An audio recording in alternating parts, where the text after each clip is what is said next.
Shalom et bienvenue d'avoir des femmes vertueuses. Cette émission qui donne la parole aux femmes inspirantes et engagées. Cette émission qui inspire, qui relève, qui fortifie et qui bénit beaucoup des hommes et de femmes, pourquoi pas, dans le monde entier. Que le Seigneur vous bénisse. Et nous sommes encore aujourd'hui avec maman Viliane. Maman, comment vous allez? Oui, ça va par la grâce de Dieu. Toujours belle, comme d'habitude.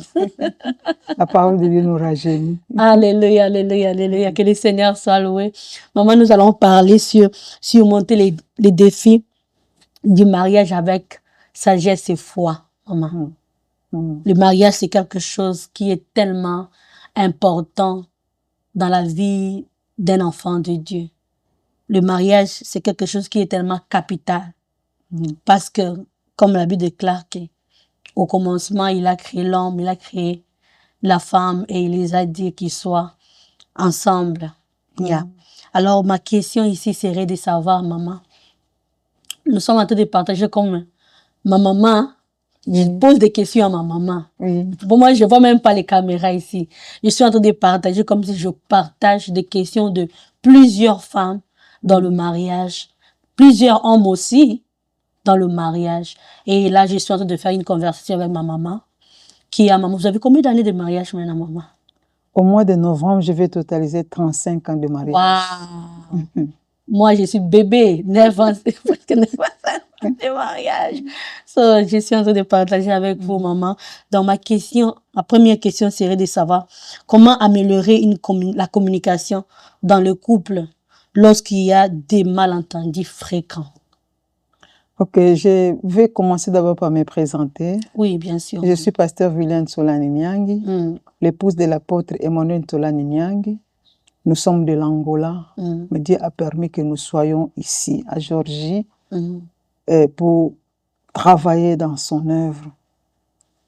Que Dieu soit loué pour le souffle de vie qu'il nous a donné. Amen. Et je suis très reconnaissante envers le couple pastoral qui nous a reçus, pasteur Mike. Et très enchantée, très ravie, très flattée par l'accueil que maman Tina témoigne toujours à mon égard. Amen. Et papa Stéphane qui nous accompagne. Amen. Pour que l'émission ait lieu. Amen. Merci pour ce thème. Que le Seigneur le garde. Amen. Encore, nous vous saluons, papa. pour que je bénéficie encore de ce qu'il a comme matière. Amen. Ok. Pour gérer les conflits dans le foyer, nous avons 3 points. Le premier point, c'est la conversation sincère. Ok. L'homme et la femme doivent se parler. Ils doivent se communiquer. C'est dans la conversation qu'on arrive à découvrir le point qui affecte, qui dérange, qui cherche à détruire. Et dans la conversation, après avoir énuméré tous les points qui dérangent, on peut tirer une conclusion ensemble. Mais la conversation doit être sincère. Okay. Et dans la conversation, il faut avoir la bonne manière de parler à son conjoint, à sa conjointe. Le deuxième point, c'est le pardon. C'est très capital. Okay. Il est parfois difficile de pardonner.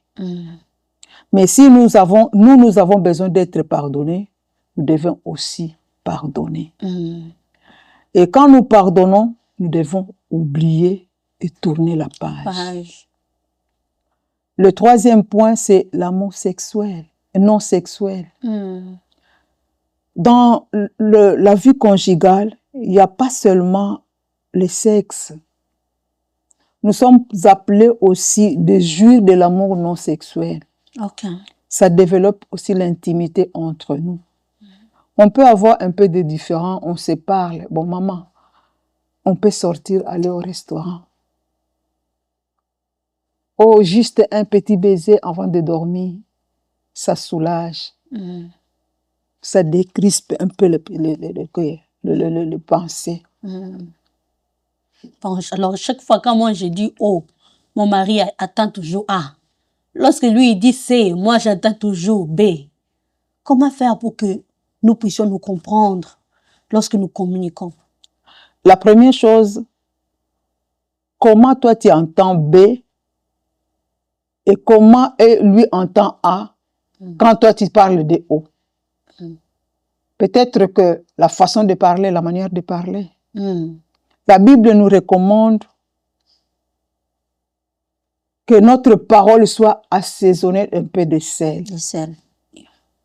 Et quand nous parlons bien, on saura prêter l'attention, écouter et entendre ce que nous disons.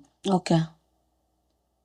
On ne peut pas parler, une femme ne peut pas parler à voix haute devant son mari.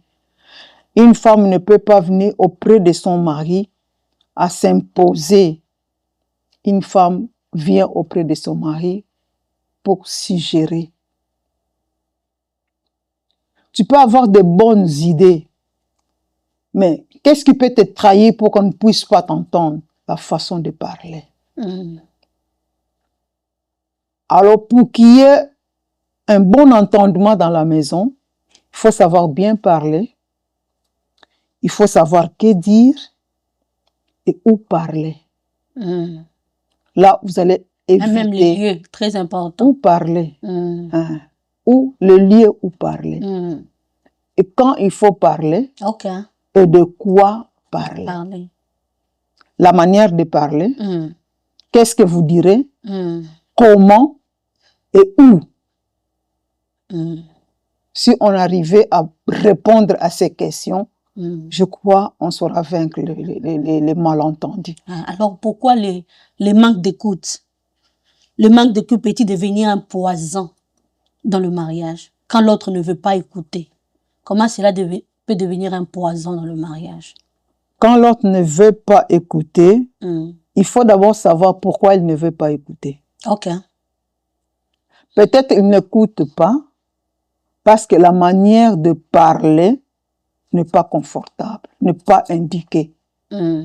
Si la manière de parler n'est pas indiquée, vous parlez avec arrogance, avec beaucoup d'autorité devant l'homme, ça ne va pas passer. Il faut changer. Et si tu continues comme ça, plus vous allez vous enorgueillir, approuvant que vous avez raison, vous risquez de perdre, ça devient un poison. Les hommes attendent qu'on puisse les honorer. Les hommes attendent qu'on puisse les écouter. Tu peux remarquer une erreur à ton époux, mais choisis un lieu et choisis la bonne manière pour parler avec lui. Il va écouter. S'il n'écoute pas, prie Dieu. Okay. Si toi tu ne pries pas, le problème va demeurer et ce sera un poison. Beaucoup de couples divorcent. Pourquoi? Parce que l'un n'écoutait pas l'autre. Il n'est pas dit que quand il n'écoute pas, moi je dois continuer à l'acculer. Non. Quand il n'écoute pas, prends le temps de prier. Vice versa, maman. Oui. Et quand la femme n'écoute pas, le mari aussi doit prendre le temps d'écouter. Mais plus la femme est recommandée à écouter. Okay. Parce que la parole de Dieu nous dit, hommes, aimez vos femmes et femmes, soyez soumises. Une femme soumise va écouter et saura bien parler à son mari. Okay. Une autre question ici, maman, par rapport aux gestions des conflits dans le mariage. Comment gérer les désaccords sans blesser l'autre ou provoquer une rupture émotionnelle? Pour gérer, comme je venais de dire, il faut qu'il y ait des conversations sincères. Disposez de votre temps pour écouter et répondre aux questions. Approchez-vous au temps convenable. Et il faut avoir la bonne manière de parler. Quand vous parlez bien, on va prêter l'attention. Et quand vous ne parlez pas bien, on ne saura pas prêter l'attention. Donc, il faut avoir la patience d'écouter aussi. La conversation sincère, c'est bon, mais il faut disposer le temps. Il faut disposer aussi votre cœur. Avoir la patience d'écouter ce qu'on vous dit. Ne pas seulement dire non, sans comprendre pourquoi l'autre l'a dit, en fait. C'est ça qui amène les désaccords. Ah. Bon, si à la première rencontre, on n'arrive pas à s'entendre, on peut laisser le temps au temps. Laisser un temps passer. Oui. Et prier. Peut-être que le moment n'était pas indiqué. Ok. Papa peut revenir du travail très fatigué. Le moment n'est pas indiqué pour lui suggérer quelque chose. Il faut attendre quand il est calme. C'est alors que vous allez lui parler. Alors, quel rôle le pardon joue-t-il dans la résolution des conflits? Le pardon joue un grand rôle. Ok. Quand on pardonne, on se sent libéré.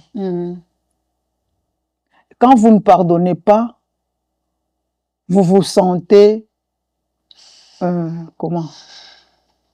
Vous vous sentez étouffé. Et on peut développer même des dépressions. Quand vous ne pardonnez pas, vous allez continuer toujours à penser aux mêmes erreurs. Vous allez continuer toujours à penser aux mêmes trahisons. Vous allez continuer toujours à penser aux mêmes confusions. Et tout ça détruit la personne. Mais quand vous pardonnez, vous vous sentez libéré. Et quand vous pardonnez, il faut oublier et savoir tourner la page. Alors, comment nous pouvons entretenir l'intimité émotionnelle et physique dans la durée? Comment dans le couple nous pouvons entretenir cette intimité physique et émotionnelle? Il faut être patient, lent à la colère. Ok. Il faut développer plus la patience, écouter plus, parler moins, observer, méditer la parole de Dieu. Et tous les problèmes ont des solutions dans la Bible. S'il y a un problème que vous n'arrivez pas à résoudre, la colère ne va pas résoudre le problème. L'indifférence ne va pas apporter la solution. Au contraire, l'indifférence va engendrer un autre problème. Maman, je pose ça parce que nous sommes en Amérique. Hein? Il y a le travail. Hein? Ici, le travail prend beaucoup de temps. Alors, beaucoup de couples ici, on passe beaucoup de temps au travail. Alors, plus vous passez beaucoup de temps, on a moins de temps d'ensemble. L'intimité. Je parle de l'intimité. On a moins de temps ensemble avec nos maris, nos épouses. Moins de temps ensemble. Et des fois, quand on vient à la maison, on est fatigué. On dort, on veut dormir. Et même si tu as la volonté, les choses ne se font pas bien ou ils se font vite, vite, vite. Vous me comprenez? Vous êtes maman. Je comprends. Donc, comment entretenir l'intimité avec tous ces défis-là? Chacun de nous doit d'abord connaître son rôle. Ok. Votre vie ici est différente de notre vie en Afrique. Mais comme femme travailleuse, vous ne pouvez pas exclure le rôle d'épouse ou mère de famille. Si vous travaillez pour apporter quelque chose à la maison, pour payer des factures, c'est bon. Mais il faut se surpasser pour assumer ses responsabilités aussi à la maison comme épouse et mère de famille. Je vais travailler pour payer les factures. Je vais travailler pour contribuer. Et si j'expose les enfants pour qui je vais travailler, quelle sera ma conséquence demain? Je dois avoir le temps pour le travail et le temps pour mon mariage. Parce que je suis femme mariée. Amen. Amen. Alors, j'ai une autre question ici, maman. Que faire lorsque le désir sexuel diminue chez l'un des conjoints dans le mariage? C'est très dangereux. Il faut d'abord connaître la cause. Pourquoi le désir diminue? C'est alors qu'on saura résoudre les problèmes. Ok. Est-ce qu'on n'a pas d'intérêt? Est-ce qu'on est trop occupé à d'autres choses? Okay. Il faut résoudre les problèmes. Ok. Et il faut toujours en créer. Et quand vous saurez le problème qui diminue ces désirs sexuels, c'est alors que vous saurez résoudre le problème. Ok. De la même manière, la question que je venais de poser avant, maman, les travails. Nos maris viennent à la maison fatigués, nos épouses viennent à la maison fatiguées. Et ça aussi, ça travaille quoi? Le moral, ça travaille le physique, tout ça. Parce que la sexualité demande un corps qui est disposé, un corps qui est reposé, ça aussi. Quelles sont les stratégies que vous pouvez donner, particulièrement au couple, lorsqu'on travaille et qu'on est occupé comme ça, pour que notre vie sexuelle soit toujours, pour être maintenue? Quelles sont les stratégies qu'on peut faire? Tout trouve la solution à partir des conversations. Ok. La Bible nous recommande de ne pas nous priver l'un à l'autre, sauf pour raison de prière. Okay. Et après, revenez ensemble. Plus on se prive, plus on s'expose. En vous entretenant, vous allez dire que comme moi je travaille de telle heure à telle heure, peut-être que nous serons ensemble les jours ici. Les vacances. Pendant les vacances. Lorsqu'on ne travaille pas. Mais tout dépend de... Tout part de la conversation. La conversation. Si le mari dit, comme tu travailles trop, tu n'assumes plus tes responsabilités comme épouse, je refuse que tu puisses continuer à travailler. Comme la femme est appelée à se soumettre, elle va poser la question à son mari. Tu sais, tu es prêt de payer toutes les factures? Oui. Je connais un couple en France. La femme ne travaille pas. Ils vivaient d'abord en Allemagne, maintenant ils sont en France. La femme ne travaille pas. Pourquoi? Elle dit, toi, tu restes à la maison pour prendre soin des enfants. Okay. La femme lui a posé la question. Je vais prendre le soin des enfants. Tu vas t'assumer comme époux, comme père de famille, et moi aussi j'ai ma famille. Oui, je vais m'assumer. Ils sont ensemble depuis plusieurs années. La femme ne travaille pas. Ils étaient un peu coincés. Mais l'homme a dit, je vais continuer à travailler. Et la femme était même tentée de chercher un boulot. Le boulot ne venait pas dire, mais ce n'est pas notre mission. Sois à la maison. Moi, je vais couvrir les frais. Le Seigneur va toujours m'aider. Et ils sont ensemble. Ils sont ensemble. Le travail ne peut pas nous séparer. Le travail ne peut pas nous amener à nous priver. Si nous nous contentons à travailler pour avoir de l'argent, nous devons nous surpasser pour ne pas briser l'harmonie sexuelle dans le foyer. J'avais fait une formation, je crois il y a 20 ans passés. Il y a une maman pasteur qui nous disait, il y a 2 verbes qu'une femme mariée ne peut pas conjuguer. Je ne veux pas, je suis fatiguée. C'est mal l'homme, c'est mal la femme, pas l'homme. L'homme aussi peut le conjuguer. Les femmes aussi conjuguent aussi ces verbes-là. Mais très souvent, ce sont les femmes qui en conjuguent. Bon, les hommes, c'est plus le moral qui travaille. Quand l'homme est fatigué, nous sommes appelés à comprendre. Mais avec des conversations, on peut amener l'homme à accepter et à changer aussi. Mais il faut pas aller avec beaucoup de pression devant les hommes. Ils aiment le calme, la considération. Quand vous considérez l'homme, vous faites des reproches, il va se considérer ses reproches. Quand il est fatigué aujourd'hui, demande-lui de te promettre. Demain, tu seras prêt? Oui. Mm. Moi, je ne viendrai pas auprès de toi. Mm. Toi, tu viendras auprès. S'il ne venait pas, je suis là. Je suis encore fatiguée. Il faut avoir la patience. Et la patience finit toujours par payer. Mm. Alors, comment gérer les finances, maman, dans le foyer de manière unie et transparente? La finance, ça pose toujours problème. Mm. D'où il faut savoir bien gérer ce qui entre à la maison comme finance. Ok. Il faut qu'il y ait la transparence. Mm. La Bible nous dit l'homme quittera son père et sa mère, s'attachera à sa femme, et les deux deviendront une seule chair. Quand on dit l'homme quittera, spirituellement, moralement, physiquement, financièrement, il doit quitter, s'attacher à sa femme. Et de même aussi pour la femme.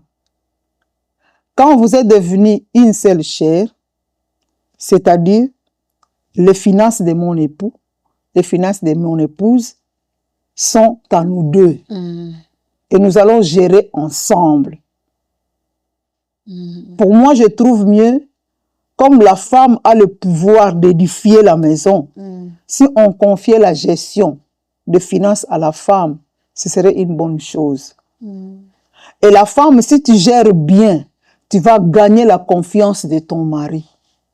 Si on te donne $100 et que tu gères bien, demain on va te donner 200. Et si tu gères bien, on va te donner 1000. Si tu gères 1000 très bien, on va te donner 2000. Le fait de quitter, beaucoup ont quitté, mais financièrement, ils ne sont pas unis. Chacun a son histoire. Oui. De son côté, sa banque de son côté, son compte de son côté. Il faut qu'il y ait la transparence. Et quand l'argent entre à la maison, la répartition des dépenses doit se faire ensemble. Il faut qu'il y ait la transparence. Okay. Nous travaillons d'abord pour notre foyer et pas pour les autres. Pas pour envoyer maman, envoyer l'argent au pays ou bien à nos familles. Ce n'est pas quelque chose de mauvais, mais comment ça crée toujours des tensions dans le foyer? Ça crée des tensions quand c'est mal parti. Ok. Nous devons nous mettre en tête que nous travaillons d'abord pour nos foyers. Mais il y a d'autres qui sont venus comme des missionnaires. Moi, je vais gagner pour sortir ma famille de la pauvreté. Ok. Et quand vous venez avec cet esprit-là, la gestion ne sera pas bonne. Vous allez travailler pour aider les gens de ta famille. Ce n'est pas mauvais. Mais nous travaillons d'abord pour nos foyers. Et quand il y a la transparence, aujourd'hui, on peut aider ma mère. Demain, on peut aider la belle-mère. Ok. Aujourd'hui, je peux aider mon frère. Et demain, je peux aider mon beau-frère. Quand il y a la transparence. Et parfois, les hommes, dans la gestion de la finance, ils privilégient parfois sa famille. Or, privilégier sa famille, vous lésez votre conjointe. Oui. Yeah. Et les femmes aussi privilégient leur famille. Vous ne savez pas que je suis née d'une famille pauvre. Je suis ici pour travailler. Tout le monde sait que je suis aux États-Unis. Je dois envoyer de l'argent. Mais tu ne peux pas sacrifier ta famille. C'est ça aussi, hein? C'est ça aussi. C'est dans la compréhension. Alors, lorsque il y a un cas grave dans la famille de l'homme et que l'homme, il est le seul qui est aux États-Unis, sa famille n'a pas d'argent et que tout le monde dans la famille compte que sur lui pour intervenir. Et sa femme dit « niet ».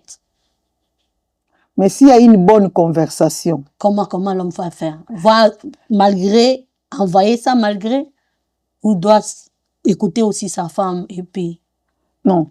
S'il y a une bonne conversation, une conversation sincère. La gestion est transparente.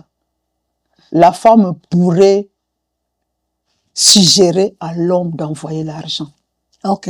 Oui. La femme pourrait suggérer à l'homme. Souvent, les femmes s'opposent quand il n'y a pas quand il n'y a pas la transparence dans la gestion financière. Moi, je ne vois pas ton argent. Pour m'acheter des cabellos, je dois faire beaucoup d'acrobaties. Mais quand il y a un problème dans ta famille, tu es le premier à sortir l'argent. La femme pourrait s'opposer. Mais je n'encourage pas les femmes à s'opposer. Quand l'homme agit comme ça, il faut prier. Parce que la Bible nous dit les désirs de la femme se porteront vers son mari. Yes. Ok. Comme les désirs se porteront vers son mari, l'homme est appelé à dépenser pour sa femme. Okay. Et quand il y a une transparence dans la gestion de l'argent, il n'y aura pas de conflit. Chaque fois il y aura un problème, la femme pourrait suggérer en premier à son époux d'envoyer de l'argent. Okay. Et dans les finances, la femme doit voir aussi sa part. Okay. S'il n'a pas de part dans cette gestion, tu peux envoyer de l'argent, bon, c'est ton argent. Tu gères ton argent de ta manière. Maman, mais ça aussi, c'est un problème. C'est un problème. Quelqu'un qui est à la maison qui se dit, déjà, pour commencer, si on n'a pas, en tant que couple, si l'argent n'entre pas dans le même compte, j'ai mon compte en moi, le mari a son compte en lui, et on a des factures qu'on a décidé de payer ensemble. Il y a des factures qu'on a décidé, il n'y a que la femme qui va payer. Il y a des factures qu'on a décidé, il n'y a que l'homme qui va payer. Et si moi, je gère mon argent, et toi, tu gères ton argent de ton manière, et chacun a seulement des responsabilités pour payer des billes, et que tu gaspilles ton argent, ou tu avais un cas de maladie, tu as envoyé sans que moi je sache, parce que tu gères déjà ton argent toi-même. Quand il n'y aura pas l'argent pour payer le facture que tu devais payer, tu viens vers moi pour dire que aide-moi à payer ces billes-là. Moi aussi, je dis non, je ne paye pas. Le conflit est là, maman. Dans ces cas-là, comment résoudre un conflit comme ça? Vous voyez là où je suis venue, hein? D'où je suis venue. Ok. Yes. Maman, là où il y a la transparence, il y a le calme, il y a la paix. Il faut avoir des clauses que vous devez respecter.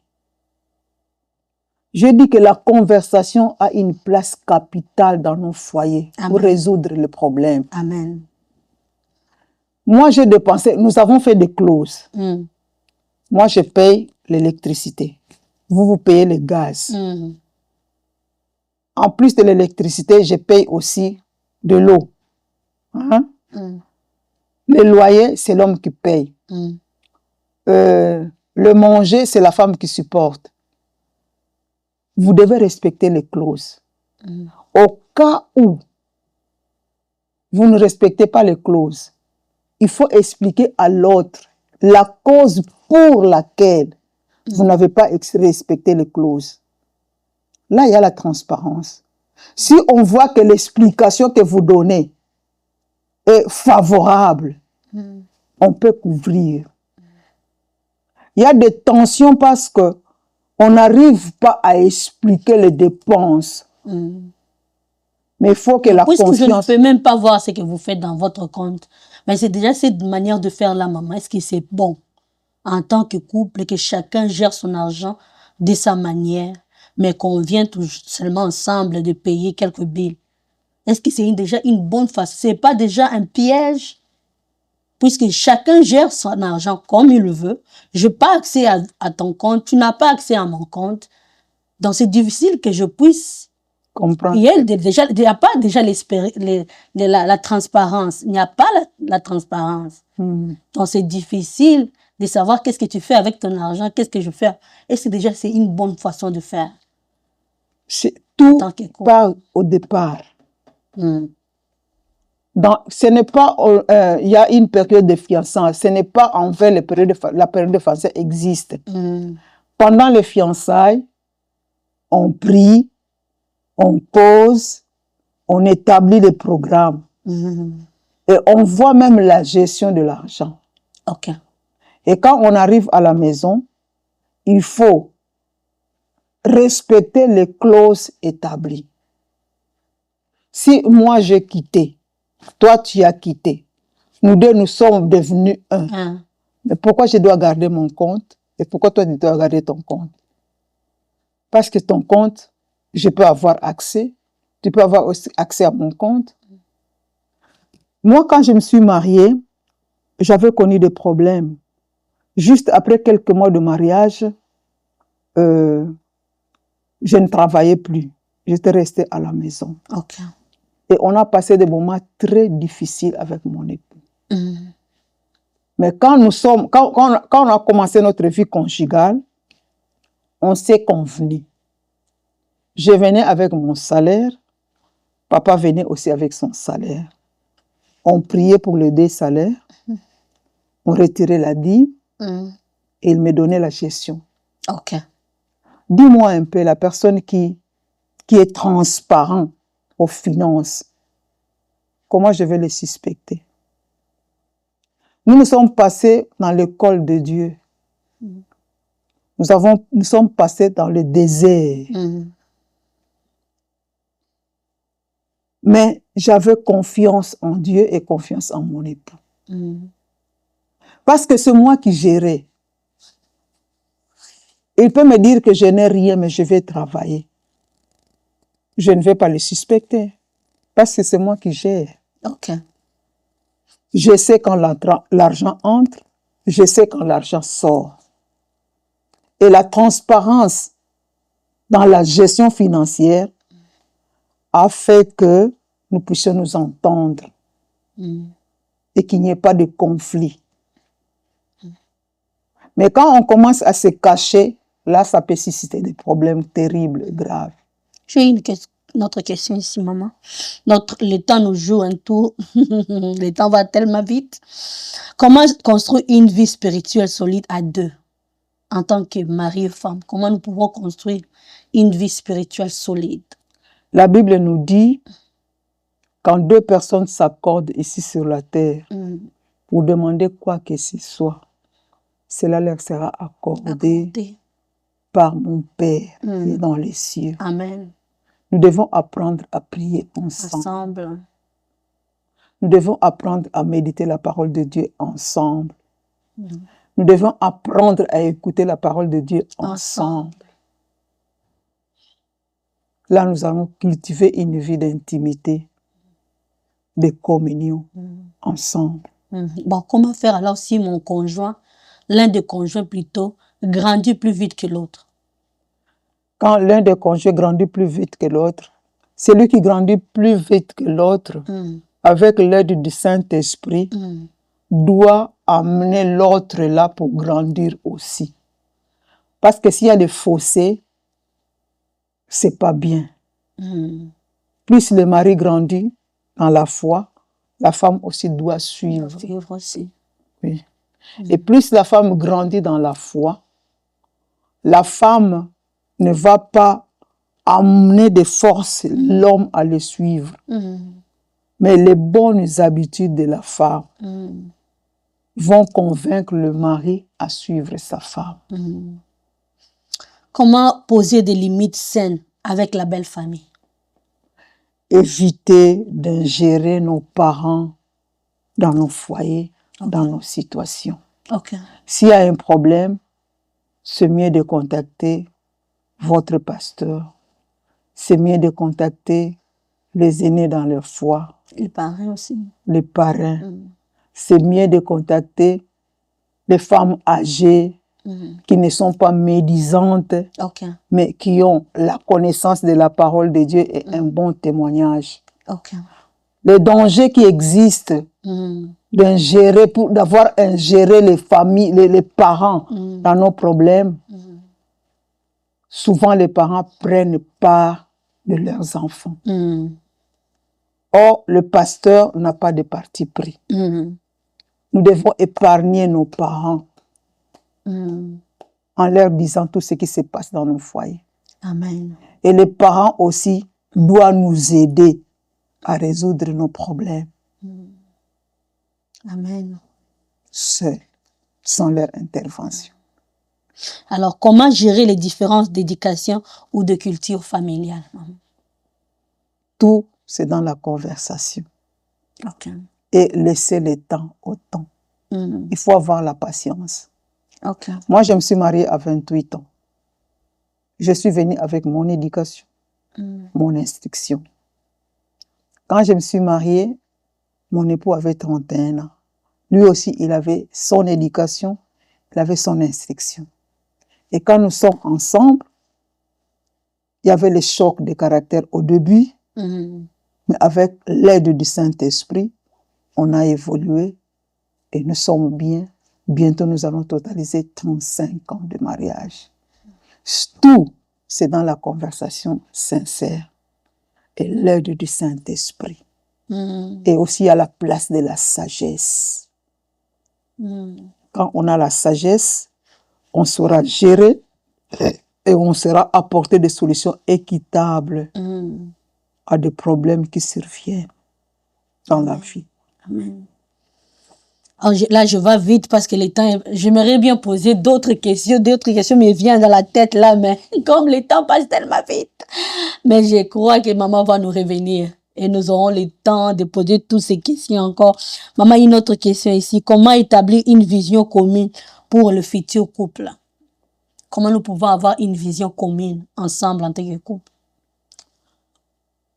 Très souvent, comme la femme a le pouvoir d'édifier la maison, elles viennent avec des visions. Mais quand la femme a une vision,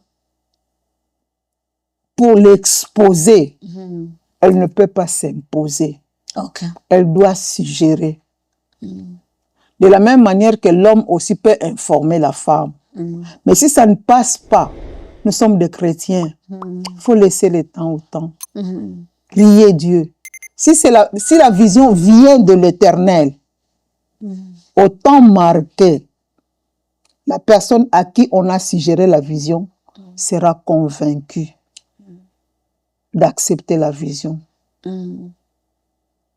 Comment rester unis, maman? Comment rester unis en tant que couple lorsque les ambitions professionnelles diverses ou nous séparent? Où l'homme veut aller un travail dans un autre état, un autre pays. La femme doit partir quelque part pour des raisons professionnelles. Comment on peut rester unis lorsque des ambitions professionnelles nous divergent?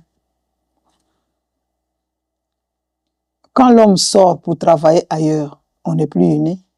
Ok. On peut dire on est unis spirituellement. Le mariage, c'est la chair. C'est une institution charnelle, mais recommandée par Dieu. Si la Bible nous recommande de ne pas nous priver l'un à l'autre, le travail ne peut pas nous séparer. Si on trouve mieux ailleurs, on doit se déplacer avec la famille. Si les conditions ne sont pas réunies pour se déplacer avec la famille, autant trouver une solution pour que vous ne soyez pas privés l'un, pour que vous ne vous priviez pas l'un à l'autre. On se marie pour rester ensemble. L'homme peut dire, mais tu refuses que j'aille travailler là-bas. Qui va payer les factures? L'amour de l'argent est la source de tous les maux. Mais si on se contente de ce que Dieu nous donne, nous n'allons pas chercher plus que ce qui est prévu pour nous. Je ne vais pas sacrifier mon foyer, je ne vais pas sacrifier ma femme, ni mes enfants. Je travaille pour l'avenir de mes enfants.